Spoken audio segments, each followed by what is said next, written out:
Alhamdulillahilladzi khalaqal mauta wal hayata liyabluwakum ayyukum ahsanu amala. Asyhadu an la ilaha illallah wahdahu la syarika lah, iyyahu na'budu iyyahu nasta'inu. Wa asyhadu anna Muhammadan 'abduhu wa rasuluhu wa la nabiyya ba'da. Wa qala jalla jalaluhu, ya ayyuhalladzina amanu taqullaha haqqa tuqatih wa la tamutunna illa wa antum muslimun. Ya ayuhan nasu taqu rabbakumul ladzi khalaqakum min nafsin wahidah wa khalaqa minha zawjaha wa bassa minhuma rijalan katsiran wa nisaa'a wattaqullaha alladzi tasaaluna bihi wal arham innallaha kana 'alaikum raqiba. Ya ayyuhalladzina amanu taqullaha wa qulu qawlan sadida yuslih lakum a'malakum wa yaghfir lakum dzunubakum wa man yuti'illaha wa rasulahu faqad faza fawzan 'azima. Allahumma shalli wa sallim wa barik ala Muhammadin wa ala alihi wa sahbihi ajma'in wa man tabi'ahum bi ihsani ila yaumiddin. Amma ba'du, fa inna asdaqal hadits kitabullah wa khairul hadi hadi Muhammad Rasulullah sallallahu alaihi wasallam wa syarrul umur muhdatsatuha wa kullu muhdatsatin bid'ah wa kullu bid'atin dhalalah wa kullu dhalalah finnar. Ma'asyiral muslimin, sidang Jumat yang dirahmati Allah SWT. Bersyukur kita kepada Allah SWT pada siang hari ini kembali terpanggil, terpilih, dihantarkan Allah ke tempat yang mulia, tempat yang paling aman di muka bumi, tempat yang dijamin keselamatan oleh Allah SWT, yaitu rumah Allah. Mudah-mudahan ibadah kita hari ini ibadah yang terbaik dari hari-hari sebelumnya. Dan jadikanlah hari ini adalah hari terakhir buat kita, yang kita tidak tahu apakah Jumat yang akan datang kita akan kembali mampu untuk datang ke rumah Allah. Selawat beriring salam senantiasa terlimpah kepada baginda Rasulullah, uswah, teladan, contoh terbaik buat kita sekalian, yaitu Nabi Muhammad SAW. Semoga kita diberikan kemampuan untuk ittiba kepada beliau, terutama di dalam ibadah mahdhah. Jemaah yang dirahmati Allah SWT, Allah berfirman di dalam surat Al-A'raf ayat 34, A'udzubillahi minasyaitonir rajim, wa likulli ummatin ajal fa idza jaa ajaluhum la yastakhiruna sa'atan wa la yastaqdimun. Di dalam surat An-Nisa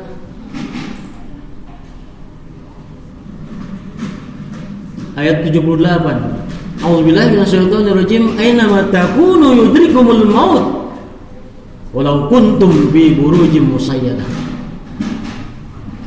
Baginda Rasulullah SAW yang mulia bersabda, an-nas kulluhum halaka illa al-alimun,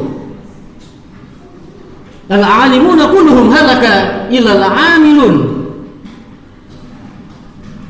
al-amiluna kulluhum halaka illa al-mukhlasun. Jemaah yang dirahmati Allah SWT, Allah ingatkan kepada kita sekalian melalui firman-Nya bahwa setiap umat sudah ditentui batas waktunya, ajalnya. Dan ketika ajal datang maka tidak bisa ditahan, diundurkan atau dimajukan. Dan firman Allah yang lain,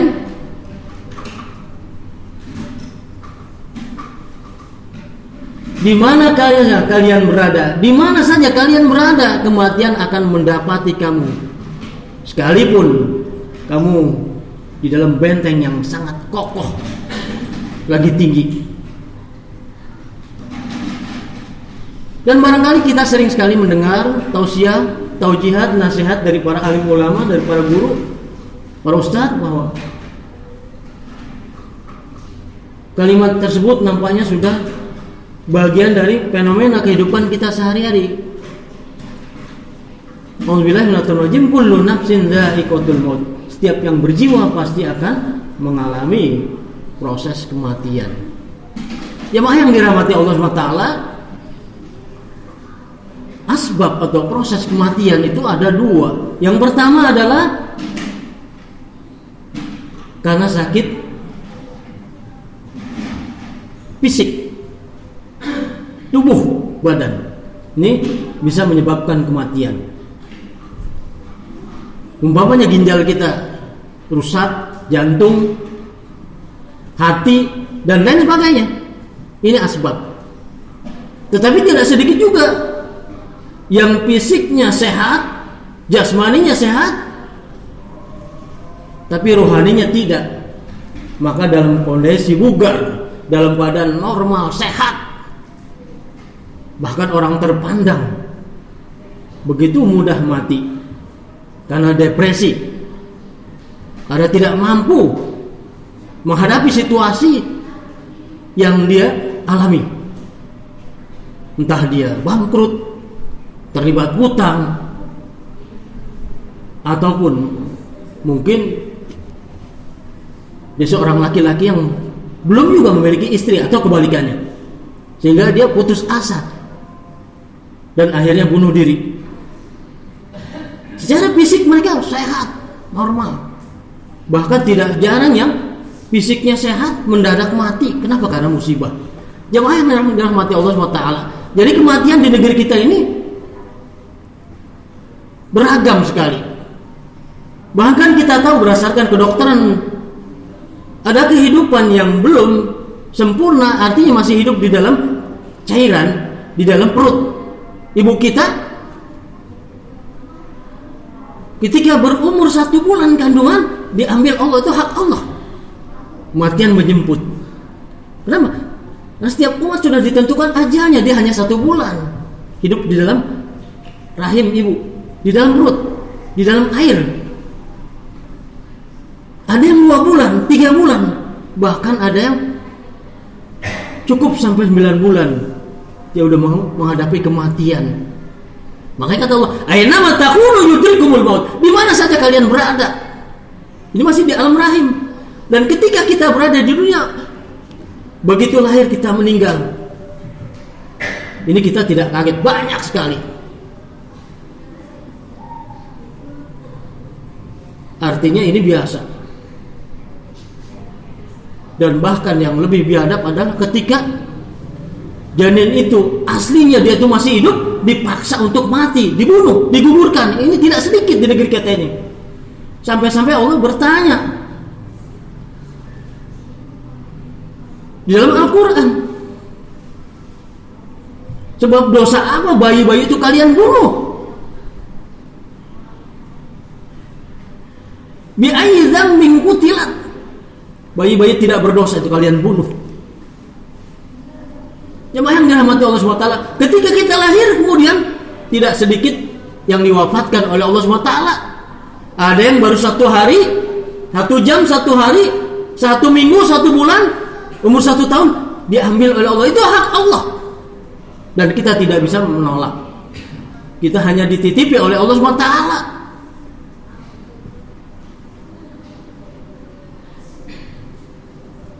Ada yang umur 10 tahun, bahkan 100 tahun baru diwafatkan. Ini semua hak Allah. Dan ketika kita sadar bahwa kita akan kembali kepada Allah, kita milik Allah, akan kembali Allah kepada Allah SWT, maka persiapkanlah bekal yang sebaik-baiknya untuk menghadapi kematian. Jangan lari kita dari kematian, gak perlu takut.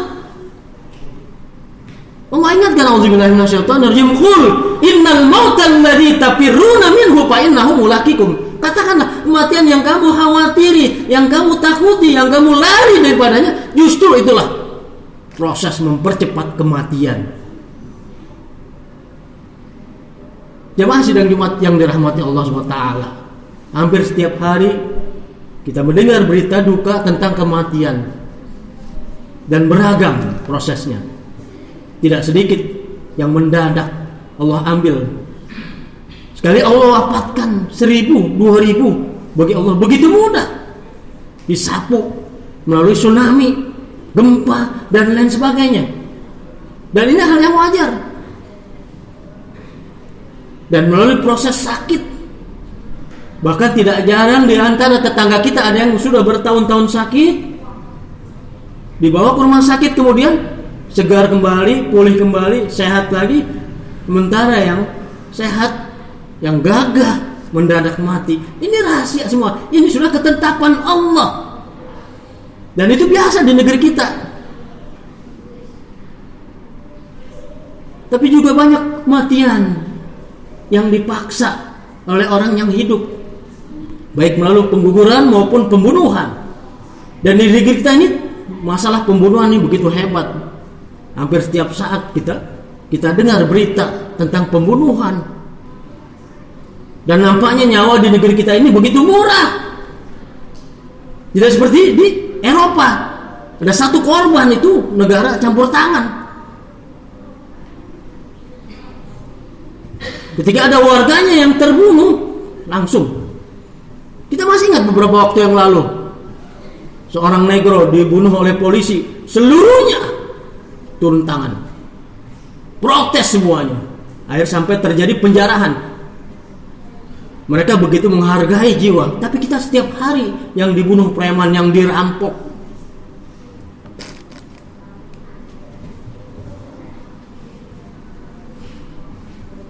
Dibunuh penjahat gara-gara sepele, gara-gara yang kecil. Jemaah yang dirahmati Allah SWT,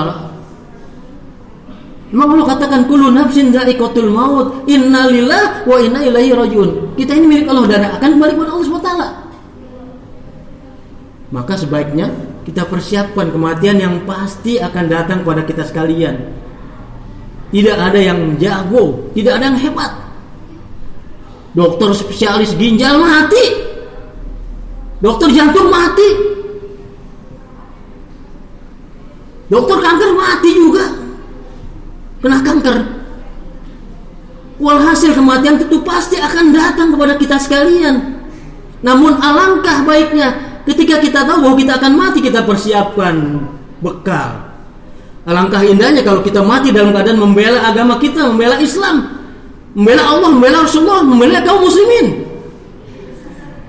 memperjuangkan syariat Islam di negeri yang mayoritas muslim adalah satu kewajaran.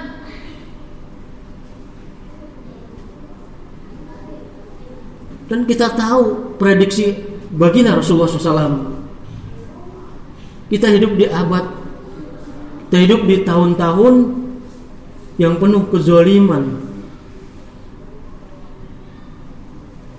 penuh kebiadaban terhadap umat Islam, mengalami hal yang biadab. Kenapa? Kita hidup di masa Mulkan Jabari. Raja-raja, pemimpin-pemimpin yang berlaku aniaya terhadap kaum muslimin. Inilah yang terjadi. Sebenarnya kita bersyukur. Kenapa? Karena proses kita untuk mendapatkan syahid itu lebih mudah peluangnya, lebih besar peluangnya. Kenapa? Karena umat Islam terus ditekan. Kita bisa bayangkan di tahun 2020 kemarin, subhanallah, mulai dari Al-Quran dirubah cara bacanya dengan nagam Jawa, sampai media-media Islam dihapus, situs-situs Islam dihapus, yang tinggal media-media brutal, media sadis, media porno. Kemudian merusak, mencoba melecehkan Al-Quran, pembantaian terhadap ulama, puluhan ulama, kiai, habib, lagi-lagi orang gila pelakunya. Sampai Allah yarham baru saja kita kehilangan seorang ulama besar, hafiz Quran, yang punya target sejuta umat harus hafiz Quran di negeri Indonesia ini, yaitu Syekh Ali Jabir. Subhanallah, kita kehilangan. Dia berusaha dibunuh. Wallahu a'lam, entah apa itu asbab dari kematian beliau, hingga ada racun yang tertinggal di tubuhnya. Wallahu a'lam. Tapi ini jelas, lagi-lagi umat Islam, ulama dibantai, dibunuh. Ada apa? Dan bahkan ketika umat Islam beramai-ramai mengadakan pesta tahunan 5 tahun sekali, menjadi panitia petugas pemilihan umum, 900 nyawa meregang di negeri kita ini. tanpa ada turut belasungkawa, lebih intensif untuk memberikan bantuan kepada keluarganya. Tidak ada belatas lagi. Dan bahkan di bulan Ramadan, kita masih ingat 2019 tanggal 20 Mei, ramai-ramai warga masyarakat ingin menyaksikan hasil dari jerih payah mereka, dibantai kembali, ditembakin, dibunuh. Kita tidak kaget kalau ada preman ngebunuh, penjahat ngebunuh, bajingan ngebunuh, satu keluarga dibantai, dibunuh. Tidak heran. Itu aja. Memang penjahat kerjaannya seperti itu. Jemaah yang dirahmati Allah SWT. Oleh karena itu mari kita persiapkan diri dengan sebaik-baiknya. Berbekalah. Allah ingatkan, fatazawwadu fa inna khairuz zadi taqwa. Berbekalah kalian, sebaik-baik bekal adalah ketakwaan kita kepada Allah SWT. Dengan terus mendekatkan diri kepada Allah SWT, memenuhi masjid-masjid, majlis-majlis ilmu, berjamaah terutama pada saat waktu subuh. Jangan pernah kita tinggalkan. Nun wal qalam wa ma yasturun. Barakallahu li wa lakum.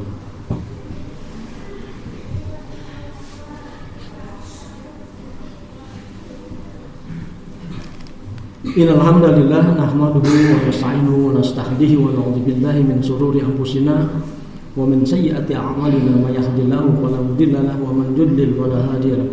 Asyhadu an la ilaha illallah wahdahu la syarika lahu iyyahu na'budu wa iyyahu nasta'in wa asyhadu anna Muhammadan abduhu wa rasuluhu la nabiyya ba'dahu. Allahumma shalli wa sallim wa barik ala Muhammad wa ala alihi wa sahbihi ajmain wa man tabi'ahum bi ihsan ila yaumiddin. Amma ba'du. Jemaah sidang Jumat yang dirahmati Allah SWT. Pada khutbah kedua, khatib sedikit mengingatkan sebagaimana khotib-khotib umumnya, janganlah kalian mati kecuali dalam keadaan tunduk pada aturan Allah. Dengan kata lain, bahwa juga kita hidup juga sama. Jangan kita hidup kecuali di bawah tunduk aturan Allah, syariat Allah.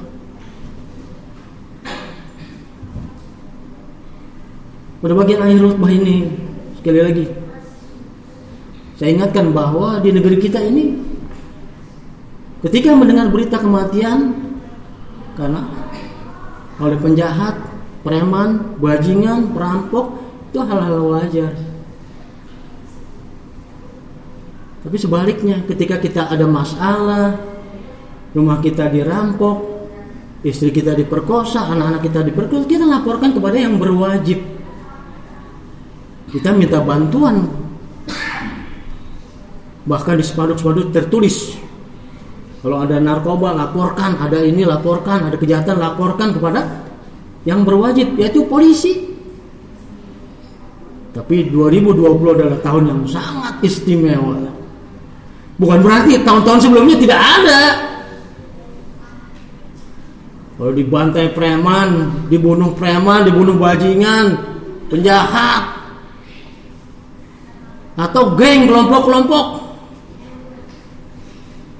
Dulu kita kenal ada Hercules. Subhanallah, Hercules sudah mendekatkan diri kepada Allah SWT. Ada geng mafia di kelompok ini dibunuh oleh geng ini, geng itu, wajar. Tapi ini dibunuh polisi, 6 anak muda dibantai polisi, subhanallah. Nanti kemana lagi rakyat, warga ini mengadu, melaporkan. Kita dalam kondisi bingung, kehilangan jemaahnya, mengawal Habib 6 orang, sedang mencari-cari kemana satu rombongan, satu mobil ini kemana, lagi kebingungan, tiba-tiba mengakui dibunuh. Ini hebat negeri kita ini. Mudah-mudahan dunia turut, jadi polisi dunia turut partisipasi untuk menangani hal ini, dan ini jangan pernah kita diamkan. Sebagai umat Islam, kita tahu persis bahwa polisi adalah pengayom, pelindung masyarakat. Tapi ini kebalikannya. Kenapa? Jadi bantai polisi. Mudah-mudahan yang sedikit ini adalah manfaat buat saya dan jemaah sekalian, hingga kita tidak dimatikan oleh Allah SWT dalam keadaan, kecuali dalam keadaan takwa, dalam keadaan husnul khotimah insyaallah. A'udzubillahi minasyaitonir rajim. Bismillahirrahmanirrahim. Innallaha wa malaikatahu yusholluna 'alan nabi ya ayyuhalladzina amanu shallu 'alaihi wa sallimu taslima. Allahumma ighfir lil mu'minina wal mu'minat al ahya'i minhum wal amwat innaka sami'un mujibun qaribud da'wat wa yaqdiyal hajat. Allahumma ansur jususal muslimin wa asakiral muslimin wa akhlik a'da'ana wa a'da'aka a'da'ad-din. Allahumma saddid samlahum Allahumma saddid samlahum Allahumma saddid samlahum wa farik jam'ahum wa mazik jam'ahum wa qalib tadbirahum wasgilhum bi abdanihim wa anfusihim. Allahumma salimna Allahumma salimna Allahumma salimna wa ashabana wa ahlana min saril a'da'i wal munafiqin wa qaidihim wa ahfatna wa iyyahum bihifdzika ya habib. Allahumma rabbana afrik alaina sabran wa sabbit aqdamana wa ansurna 'alal qaumil kafirin. Ya Allah, ya Rabb kami, pada siang hari ini kami bersimpuh di hadapan-Mu ya Allah. Limpahkanlah kesabaran kepada kami ya Allah, kesabaran untuk tetap sujud menyembah Engkau ya Allah sampai akhir hayat kami ya Allah. Berilah kesabaran kepada kami Allah untuk mengingatkan keluarga kami, istri, anak-anak kami, putra-putri kami untuk menjadi keluarga yang hanya sembah sujud, hanya sujud kepada Engkau ya Allah. Ya Allah, Rabb kami, berilah kesabaran kepada kami ya Allah untuk tetap membuka Al-Quran, membuka As-Sunnah, memahami keduanya, mempelajari keduanya, mengamalkan keduanya. Ya Allah, Rabb kami, berilah kesabaran kepada kami ya Allah untuk tetap mencari rezeki yang halal, yang Engkau ridho ya Allah. Ya Allah, Rabb kami, berilah kesabaran kepada kami untuk tetap saling mengingatkan jika alpa di antara kami ada yang lain dalam ibadah ya Allah. Ya Allah, Rabb kami, berilah kesabaran kepada kami ya Allah untuk senantiasa terus bersatu padu membela kebenaran ya Allah, menghancurkan segala bentuk kemungkaran sekecil-kecilnya. Rabbana hab lana min azwajina wa dzurriyyatina qurrata a'yun waj'alna lil muttaqina imama. Rabbana ighfir lana wa li ikhwanina alladziina sabaquna bil iman wa la taj'al fi qulubina ghillan lil ladzina amanu rabbana innaka ra'ufur rahim. Rabbana atina fid dunya hasanah wa fil akhirati hasanah wa qina adzabannar. Ibadallah, haqimis shalah.